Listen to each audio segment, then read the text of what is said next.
In this video, we're going to talk about CRA models for integer addition rules. So we're going to use the models to explain where these rules come from. So first we'll introduce what the rules are. So when we're adding integers, which again are just any positive or negative whole number values, our rules are if they have the same sign, we can just ignore the signs at first, add all the add-ins together, and then keep whatever that original sign was, since they all have the same sign. So that's that first rule, and that's the first two that we'll start with. Then we'll transition to the rule for if our add-ins have a different sign, which is that we subtract the smaller value from the larger value if we're thinking of it from an absolute value perspective, and then we keep the sign of whatever the larger value was. So we're going to use the models to explain where these rules come from and why we can use them. So our first one that we'll look at, we're going to start with when we have the same sign, so we'll start when we both have positive values, and then I'll move to when they're both negative. So for our concrete model, we're going to use our two color counters again. So if we have 5 plus 3, right, the rule is that we can just add these together and just keep the same sign, so keep our positive sign. So to help explain why we can do that for the positive case, which is by the easier cases, when we add these together, right, add these all into one 10 frame, we don't have any zero pairs, so we can't remove any of these pieces. So all we have are positive values. All we have are yellow counters. So that's why our values will always be positive, so we can just add those together. On our representational model, our number line, we can use kind of a similar reasoning. Right, when we started with a positive 5, we moved to the right from the 0. Right, on our number line, we move to the right. When we're adding, and we're adding a positive number, we're also going to move right to the right. We'll move 3 more units to the right. So we move to the right, and then we move to the right again. So since we've moved the same direction, we know we're going to end at that positive value. And then for problems like these that are a little simpler, obviously this will just be our abstract. So we're just basically kind of showing that there's no zero pairs here. There's no negative values involved. There's just going to be positive. Okay. So then we look at our other case of having the same sign. It'll be when we have two negative values. So -5 plus -3. So this will be similar. We'll start with our concrete model again. Our counters. So be similar. But again, in this case, we're saying that our red counters are the negative values. So in this case, right, we have -5, 5 reds, and then -3 reds. So we're going to add these together. We're just going to combine them into one 10 frame. And again, our rule here is that we can just kind of ignore the signs. We can add the 5 and 3 together, and then we can keep the sign that we have. So the reason that we can just add these together is because basically what we're doing here is just not even paying attention to what the colors are because they're all the same. So we're not really concerned with whether they're red or yellow right now. We're just going to add them together. We know they're all going to be the same. And then that keeping the sign is just looking to see what color they are here. Right, so kind of interpreting this based on the color. So we have 8 counters. What color are they? Since they're red, that means it's negative, so we have -8. Okay, kind of similarly, with our representational model, our number line, since we are at -5, we have started by moving to the left of that 0.5 units. And then we're going to continue in the same direction since we're adding the opposite of 3. Right? If we were normally adding, we'd move to the right. We're adding the opposites, we're adding the opposite directions, we're going to continue moving to the left. So since we've moved to the left the entire time, right, we can see that we'll always end up in that negative direction.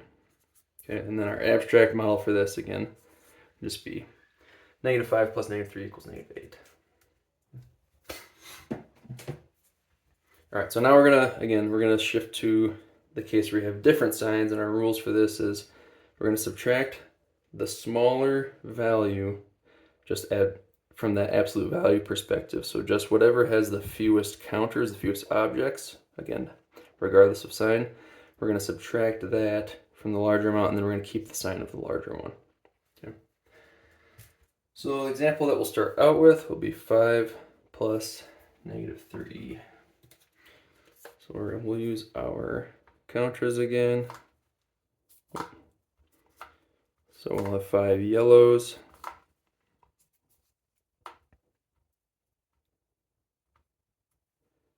And then 3 reds. So again, our rule for this is that we're going to subtract the smaller amount from the larger amount.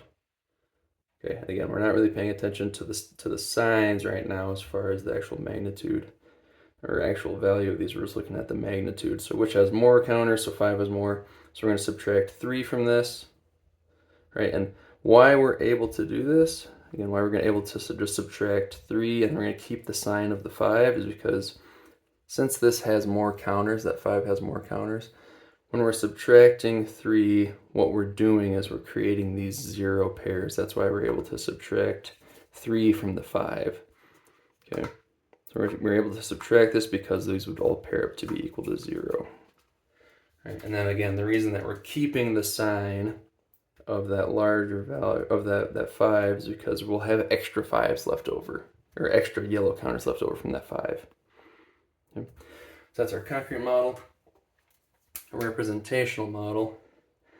Right, so we're use a number line again. So we've already moved from 0 and we're positive 5. So we've moved 5 units away from the 0. Okay. So the reason that we can just subtract the, right, if we're just looking at 5 and 3, obviously the 5 is bigger, so we can just subtract 3 and then we'll keep that sign. The reason that we know we can keep the sign here is, right, if we're adding the opposite of 3, right, we're going to be moving a different direction, right? We're not adding to the right, we're going to be adding the opposite. So we'll move 3 units back, right, and we'll get to 2. Okay, so we're subtracting that difference. The reason we're subtracting is because of this overlap, right? So in that same sign models, right, we didn't have the overlap. We continued in the same direction, either to the right or to the left. So the reason we're subtracting is because we have the overlap. And the reason we know that we can keep the sign from that 5 is because this distance of 3 is smaller than the distance of 5. So there's no way we could cross over the 0 to the negative side of our number line, so we'll stay on our positive side. Okay. And then again, if we wanted to, for our abstract model, again, we're interpreting this as subtraction. So we're turning this equation into, instead of 5 plus negative 3, we're turning this into 5 minus 3. Okay, and again, why we want to do this is because we want to take away 3, or we want to add the opposite of 3, which is the same as taking away 3. So we want to see if this overlap has the size of 3, basically we're looking at what is this distance that's left over. Okay. And again, it'll always be on the positive side since we're not taking away enough to cross over into that negative side or past the 0 here. All right, and then we'll look at the last case, just where our negative sign is in the opposite position here. So we got negative 5 plus 3. So we'll get our 2 color counters here. So we're doing 5 reds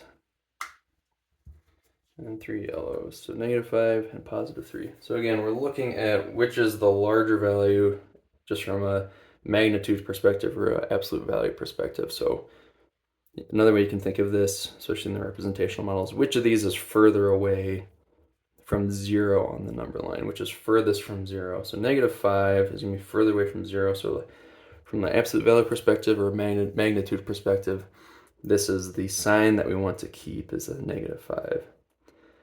Okay. So again, that rule is we're kind of ignoring the signs at first, ignoring what these colors are. We're going to do 5 minus 3, and then we're going to keep the sign of that value that's further away from the number line. So we're going to keep the negative. Okay, so why that is, so the subtracting these two, right?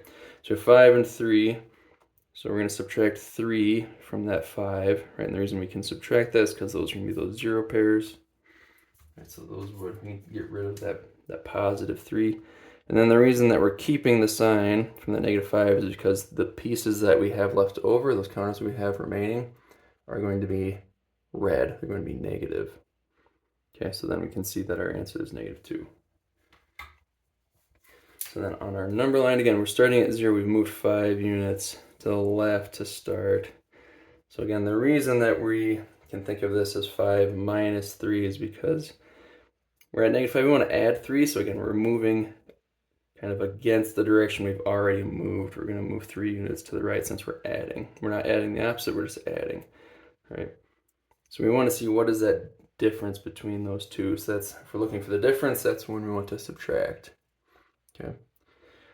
And then again, we're keeping the negative sign because 5 is further away from the number line than 3 is. So there's no way we can add on to cross that 0 from the negative into the positive domain of the integers. Okay. And then for our abstract,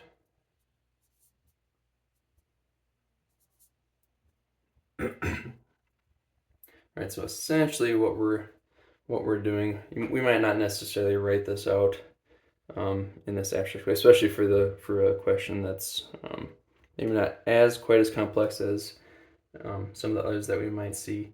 But essentially what we're kind of doing here is we're factoring out this, let me move from the glare here, factoring out this -1 or negative symbol, right? Because we're kind of saving that sign for later, right, when we're interpreting this. So essentially what we've turned this into is, if we factor a negative out, if we divide each of these by -1, we get the negative, and then we're doing 5 minus 3. Right, so if we factor a -1 out, right, we factor that negative sign out, and then I'll change the sign of each of those. So then essentially what we've done is, right, we do 5 minus 3 first. So if we want to write an extra step, right, that difference would be 2. Simplify by -2. So again, kind of the idea is that we're showing with the same signs. The reason we can keep the sign is because there's going to be no overlaps in the number line and no 0 pairs in our concrete model. Whereas when we have the different sign, right, there will be those 0 pairs, and we would combine, and we would be moving in different directions on our number line. So we're finding that difference.